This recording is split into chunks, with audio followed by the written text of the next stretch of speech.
Hello, hello, je suis ravie de vous retrouver pour cette guidance oracle astro des taureaux et ascendants taureaux pour le mois de février 2025. Alors, la saison du Verseau n'est pas votre saison préférée parce que vous êtes en conflit avec le Verseau. Mais il est positionné dans votre maison 10, qui est la maison de vos ambitions. Donc le soleil va mettre en lumière vos désirs ambitieux, que ce soit des ambitions professionnelles. La plupart du temps, c'est sur le travail que ça se porte, mais ça peut être des ambitions d'avoir une très belle maison. Voilà, le soleil va vous amener à ça, sachant que le Verseau représente quand même la liberté. Et donc peut-être serez-vous, devrez-vous réfléchir à ce que vous devez faire pour accéder à vos ambitions si vous n'êtes pas encore parvenu à ça. Alors Pluton s'est installé dans cette maison. Il va transformer vos ambitions. Peut-être, vous savez, la liberté, c'est de ne pas être esclave de ses ambitions. La liberté, c'est d'accéder à certaines choses, mais pas que ça en devienne maladif, problématique ou que ça puisse nous poser problème. Moi, j'ai pour habitude de dire que rien ne vaut la paix, pour moi. La paix dans ma vie. J'aime le calme, j'aime entendre les oiseaux, j'aime le calme. Alors, je ne le dis pas au hasard, j'ai un nœud karmique en taureau. Le taureau recherche cette liberté à l'opposition du scorpion qui symbolise le chaos, la ville par exemple. Donc le taureau, normalement, je ne dis pas que tous les taureaux aiment la campagne, mais sont des propriétaires terriens, sont des gens qui ont besoin de la terre. C'est le signe symbolique de la terre, de Gaïa, notre terre, à nous. Et donc Pluton s'installe dans cette maison 10 pour transformer vos ambitions. Ça ne veut pas dire qu'elles seront moindres, mais n'empêche que sous forme de pouvoir et d'ambition, puisque Pluton est quand même aussi le signe du pouvoir, il vous dit, qu'est-ce qui te permettrait de te libérer, d'être libre, libre de faire ce que tu veux? C'est vrai que l'argent nous rend libres. Hein. Quand on a de l'argent, on est libre de faire ce que l'on veut. C'est un moyen de pouvoir accéder à cette liberté. Mais parfois, on est aliéné par nos désirs de puissance, nos rêves de grandeur, parfois auxquels on n'accède pas, et ça peut être très problématique. Donc ce Pluton, installé dans cette maison libre, il est parti pour 20 ans là. Là, il touche juste les taureaux 21, 22 avril, 23 avril, 24 avril, 25 avril, ceux qui sont dans ces eaux-là, en tout cas ceux du mois d'avril, pas ceux du mois de mai. Et donc, il va amener cette transformation, attention, parfois pour changer, pour se modifier, on passe par des situations dramatiques. Vous pouvez de même perdre votre emploi alors que vous étiez au firmament, à la réussite totale. Alors, ça, vous allez passer par tous les stades, peut-être par les stades de l'injustice, mais ensuite, il faut que vous vous recentriez sur vous, parce qu'en fait, il faut que vous réfléchissiez ce que cette perte vous a apporté, pour vous-même, pour votre âme, pour ce que vous êtes. Est-ce que réellement, c'est ce que vous aimiez? Est-ce que c'était pas devenu quelque chose, un confort devenu inconfortable, par exemple? Voilà, tout ce genre de questionnement que vous allez devoir avoir, parce que Pluton va vous obliger à l'avoir. Et donc, je le répète, ça peut passer par une situation dramatique qui concerne, par exemple, votre situation. Ça peut être un divorce. Vous êtes une femme, vous êtes avec un homme riche, vous divorcez, vous perdez beaucoup d'avantages. Effectivement, c'était vos ambitions d'avoir la maison, la piscine, la Mercedes et tout ce que vous voulez. Et d'un coup, votre mari vous quitte et vous dit, mais tu n'auras plus le même rythme de vie, hein, il n'en est plus question, peu importe. À vous de voir si réellement vous n'étiez pas dans une cage dorée et finalement, c'est pas ça le bonheur non plus. Parfois, il vaut mieux avoir une maison de 100 mètres carrés au lieu de 400 ou même de 50 mètres carrés. On dit quoi? Un petit chez soi vaut mieux qu'un grand chez les autres. C'est beaucoup de philosophie qui souvent passe par la perte de beaucoup de choses. C'est comme ça qu'on évolue et c'est comme ça qu'on comprend qu'on devient plus sage et qu'on va beaucoup plus vers ce que notre âme réclame. Alors, l'amas de planètes en poisson, c'est un signe ami pour vous, positionné dans votre maison 11. très intéressant pour vous, en tout cas, puisque cet amas de planètes va vous amener beaucoup d'opportunités, des projets nouveaux, des personnes qui vont être là pour vous aider, pour vous ouvrir des portes, qui vont vous proposer des choses.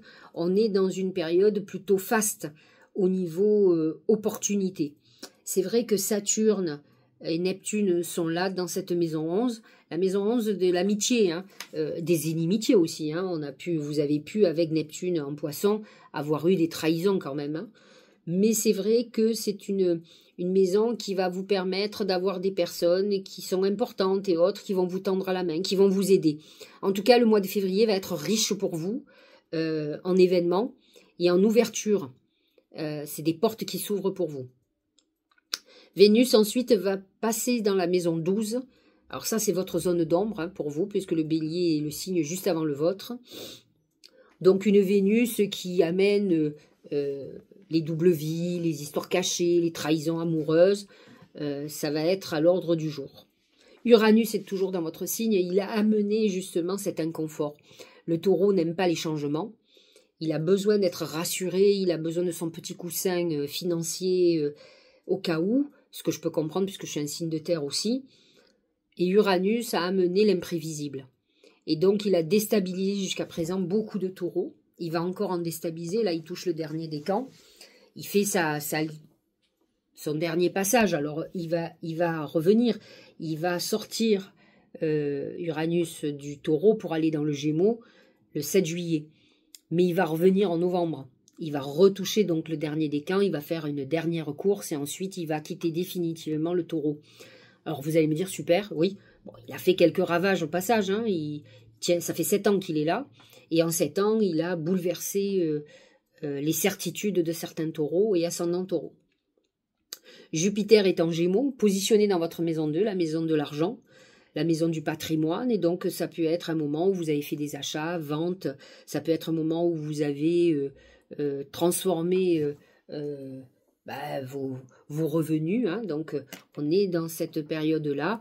Jupiter va être direct, il touche le deuxième décan pour le moment, et effectivement, il va peut-être vous mettre dans une période où vous allez faire des rentrées financières, donc une période plutôt faste. Mars est en Cancer dans votre maison 3, maison amie aussi, maison de communication, et donc il va vous donner la puissance pour avancer, surtout lorsqu'il sera direct à partir du 25 février. Ça sera un moment d'initiative peut-être pour des projets nouveaux, peut-être en lien avec la communication. Beaucoup de taureaux ont un rapport souvent avec la communication, parce que souvent ils ont des planètes en Gémeaux, qui est le signe de la communication. Hein. Alors, nous avons une nouvelle lune en Verseau le 29 janvier qui sera donc positionnée dans votre maison 10, le moment de faire des demandes qui concernent vos ambitions, où vous voulez aller. Pleine lune en Lion. Alors, ce n'est pas les meilleures pleines lunes pour vous, ni les nouvelles lunes. Hein. 24 degrés 06 en Lion le 12 février. Par contre, nouvelle lune en Poisson le 28 février. Là, ça sera le moment de faire vos vœux. Positionnez dans votre maison 11, maison des protections. Belle connexion, Mercure sera dans cette maison en plus, donc une belle connexion pour faire vos vœux, pour demander de l'aide à vos guides. Hein, c'est une bonne nouvelle. Nous allons regarder ce que disent les oracles. On va commencer avec le mien, l'oracle magique du mar de café. Le fer à cheval, c'est la lune, c'est l'attraction. Vous êtes quand même dans une période pour vous plutôt favorable au niveau d'ordre financier. Jupiter est positionné quand même dans votre maison 2, donc il vous aide à ce niveau-là. Et donc, vous êtes dans une période plutôt faste, mais qui concerne surtout les finances et tout ce qui concerne la vie professionnelle. C'est ce qui va comment dirais-je, vous importer beaucoup sur ce mois de février. Et je pense ce mois de mars aussi, enfin le début d'année touche quand même beaucoup plus ce domaine. Au niveau professionnel et financier, justement, c'est l'écureuil qui représente les finances, l'épargne. Ça peut être un moment où vous faites une démarche pour demander un crédit. Ça peut être un moment où vous déplacez de l'argent. Vous investissez aussi. Ça peut être un moment où vous comptez votre argent. Hein. On est dans le côté financier pour faire de l'épargne, pour prévoir au cas où, parce que n'oublions pas que l'écureuil symbolise la prévoyance. je prévois pour après, et donc on est dans cette phase-là. Au niveau sentimental, c'est le soleil. Le soleil représente une période d'épanouissement, de rayonnement. Vous êtes dans une phase plutôt positive. N'oublions pas que Vénus est en Poisson jusqu'au 4 février et vous êtes dans une période plutôt épanouissante, d'amitié amoureuse, d'amour inconditionnel, qui peut faire que vous êtes plutôt pleinement heureux. C'est plutôt une bonne phase. Ça sera un peu moins sympathique lorsque Vénus va rentrer en maison 12, où on y sera un peu moins dans le love story. Mais globalement, on est plutôt dans une période épanouie au niveau sentimental. Si ce n'est pas le cas, vous rentrez dans une bonne surprise sentimentale qui arrive, en tout cas au moins jusqu'au 4 février. Au niveau santé, c'est l'éléphant. Alors l'éléphant représente le taureau dans l'oracle magique du mar de café. Une des problématiques du taureau et de l'éléphant, c'est son poids. Le taureau est un épicurien, il est vénusien, il aime manger, il aime bien manger.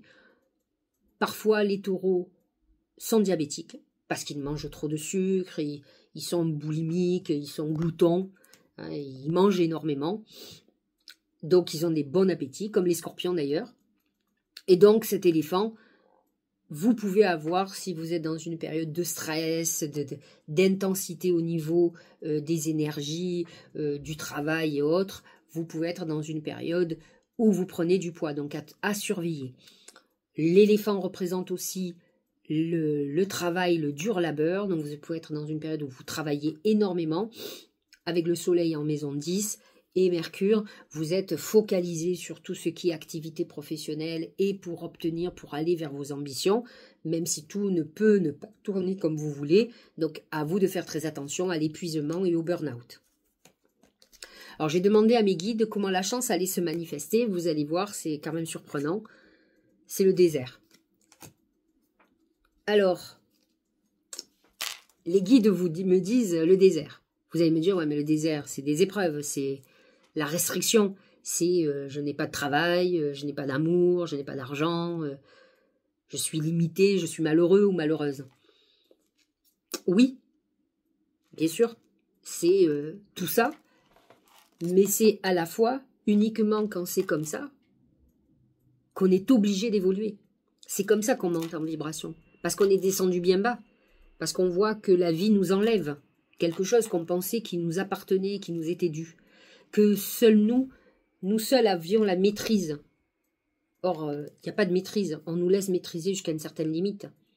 Si on n'est pas dans le juste ou si on rentre dans des leçons de vie, on nous enlève. Alors, on a tous vécu ça. Hein. Celui qui croit, et moi y compris, hein, il ne faut pas croire que des leçons de vie, je n'en ai pas non plus. Elle se dit, elle parle, elle, mais pas du tout. Je suis comme les autres. Et donc, effectivement, la chance, c'est d'avoir parfois ces épreuves-là qui vous restreignent, qui vous enlèvent. C'est peut-être ce Pluton qui resymbole l'enfer, le désert des Tartares, et qui vous fait descendre au plus profond de vous-même, et qui vous oblige à affronter vos démons et à évoluer, à être différent, à fonctionner différemment, à être plus modéré, à trouver vraiment le juste équilibre et l'harmonie avec vous, et retrouver l'essentiel. C'est quelque chose d'important chez le taureau. Donc ça, c'est une chance, même si c'est des mauvais moments à passer malgré tout. Mais lorsqu'on a fait des prises de conscience et que tout soit clair, tout redevient normal et on se rend compte que finalement, on n'est pas si malheureux. Regardez ce que dit le Tao. Hein, c'est exactement la même chose, c'est l'oppression. C'est cette période d'enfermement, restriction. C'est quoi? C'est le désert. Vous dit exactement la même chose. Épuisement, dépression. Donc, nombre de taureaux ascendant taureau sont dans cette phase-là. Ne vous dites pas que c'est injuste. Dites-vous que vous devez rapidement comprendre la leçon pour sortir de cette situation. Parce qu'en fait, ça dépend que de vous de trouver votre oasis. On ne nous met pas dans une période d'épreuve toute une vie. C'est pendant un certain temps et surtout tant qu'on ne veut pas comprendre. Et c'est un problème parce que le taureau représente les cornes et ces cornes l'enferment dans son entêtement, dans son obstination. Moi, j'ai eu des taureaux en constellation, elles sont incroyables. Enfin, moi, je parle de femmes parce que j'ai beaucoup plus de femmes, mais j'ai des hommes aussi qui vous disent « Non, mais je sais ce que vous me dites. Mais j'arrive pas à faire autrement. Alors, je vais être très clair avec vous. C'est un manque d'intelligence. Si je sais que de fréquenter telle personne, c'est mauvais pour moi, qu'est-ce qu'il faut vous dire? Que la personne a le sida ou qu'elle a une maladie transmissible pour que vous arrêtiez? Je comprends pas. C'est facile. Quand on sait que quelqu'un est toxique pour vous, et qu'on dit non mais je peux pas m'empêcher de le voir. Tu sais que c'est pas bon pour toi. Tu attends quoi? D'être malade? Je ne comprends pas. Donc, c'est le taureau. Je sais, mais je peux pas faire autrement. Donc, attention, à vous d'être très ouvert, d'être moins obstiné, têtu, entêté, parce que pour le moment, vous faites du mal qu'à vous-même, pas aux autres. Et qu'à un moment donné, les autres qui en auront ras-le-bol de vous soutenir, ils vous lâcheront. Faut comprendre. Donc, attention à pas être entêté dans votre problématique. Diminution des ressources, sentiment d'isolement, punition, confinement. On est dans une période d'enfermement. Il faut faire très attention. Et donc, ça dépendra que de vous, de votre ouverture. À un moment donné, vous savez, c'est comme l'amour. Les taureaux vous diront toujours qu'ils aiment, mais ils ne peuvent pas faire autrement. Ils aiment. Bon, pour l'avoir travaillé, on peut désaimer quelqu'un. Décider de ne plus aimer quelqu'un. Parce qu'il n'est pas bon pour nous, parce qu'il est toxique, parce que ci, parce que là. C'est une question de volonté. Maintenant, si toutes les 5 minutes, on se rappelle que des bons moments, bien sûr qu'on ne va pas y arriver. Hein. Il faut se rappeler plutôt des mauvais moments que d'honorer les bons moments. Allez. La bonne nouvelle. Alors, c'est joli parce que c'est une très belle colombe qui vous annonce un bonheur. Donc, ce mois-ci, vous allez avoir quand même des très bonnes nouvelles, malgré, pour certains, des périodes de dépression, d'enfermement, de difficultés. En vous réjouissant du bonheur des succès d'autrui, ils rejaillissent naturellement sur vous. Vous allez avoir une très très bonne nouvelle. Alors, ce que je veux quand même que vous compreniez, c'est pas parce que d'un côté, je vous dis que vous êtes dans une période difficile, que tout le mois, il n'y a que du difficile. Heureusement pour nous, même si globalement on est dans une période d'épreuve, on peut avoir aussi des très bonnes nouvelles, des moments où on oublie tout et on est reparti. Les signaux de l'univers. Ah, est-ce que vous allez arriver à les capter? L'univers cherche votre attention maintenant afin de vous dévoiler vos précieux messages. C'est toujours pareil. Si vous êtes enfermé dans des problématiques, vous ne pouvez pas vous connecter à l'univers, vous ne pouvez pas vous connecter à vos guides. Vous ne pouvez pas les sentir. Moi, l'autre jour, j'ai eu quelqu'un qui me dit, vous m'avez dit que ma mère est là, mais je ne la capte pas. En fait, c'est parce que la personne est tourmentée. Si elle vient, moi, de suite, dès que je commence la consultation, c'est qu'elle est en protection sur elle. C'est qu'elle m'utilise pour pouvoir communiquer avec elle, parce qu'ils n'arrivent pas à communiquer, alors que la connexion devrait se faire facilement, surtout quand on aime. Ça devrait être beaucoup plus simple. Mais c'est que peut-être sa souffrance de l'absence de la maman, etc., peut être beaucoup plus forte que le besoin de se dire, mais finalement, elle est là, et j'ai besoin de continuer à fusionner avec elle. C'est comme ça qu'il faut le voir. Donc ces signaux de l'univers sont là, vous attendent. De toute façon, avec un amas de planètes en maison 11 en poisson, c'est pas possible que l'univers ne vous fasse pas d'ici. La maison 11, c'est la maison de l'univers, justement.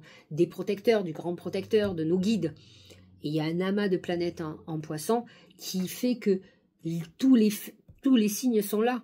Mercure, le messager des dieux, est en poisson. À partir du 14 février, donc vous devriez avoir des connexions. C'est les bons moments pour faire des méditations, faire des consultations aussi, pour pouvoir avoir des réponses. Guérison émotionnelle, ça c'est une très bonne chose. Comme votre cœur se remet des souffrances du passé, vous recevez amour et bénédiction. Le but c'est de faire un travail sur soi, de se guérir de ce qui vous fait souffrir pour pouvoir avancer. On ne peut pas retomber amoureux tant qu'on est toujours amoureux ou qu'on est toujours en souffrance. Votre cœur ne peut pas se remplir d'amour s'il est rempli de tristesse, de rancœur, de haine, de tout ce que vous voulez. Il faut l'apprendre. C'est une chose après l'autre. Orientation. Tu as l'impression d'avoir perdu la boussole de ta vie et d'être trompé de chemin. Ta vie est un cheminement et toute expérience est un apprentissage. Garde le cap. C'est ce que je dis souvent. Quand vous avez un objectif, il ne faut pas le perdre. Il ne faut pas se faire happer par plein de problèmes, par des choses qui vont vous désorienter. vous savez où vous voulez aller et arrêtez de vous faire influencer à droite, à gauche ou de vous dire maintenant. Souvent, c'est le temps qui fait que on baisse les bras. C'est trop long. On se dit ça n'existera jamais, ça ne marchera jamais et on baisse les bras. Ce qui est bien dommage. Donc, il faut se battre pour pouvoir aller dans la continuité. Voilà, j'espère que cette guidance vous aura éclairé, cher ami taureau et ascendant taureau. Je vous embrasse, j'en connais beaucoup, que j'aime beaucoup d'ailleurs. Et battez-vous.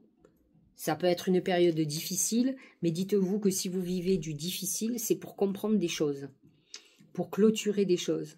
Alors réfléchissez à ce que vous devez comprendre. Et vous verrez que tout va se remettre dans l'ordre. Tant que vous êtes en épreuve, c'est que vous n'avez toujours pas compris. Je vous embrasse.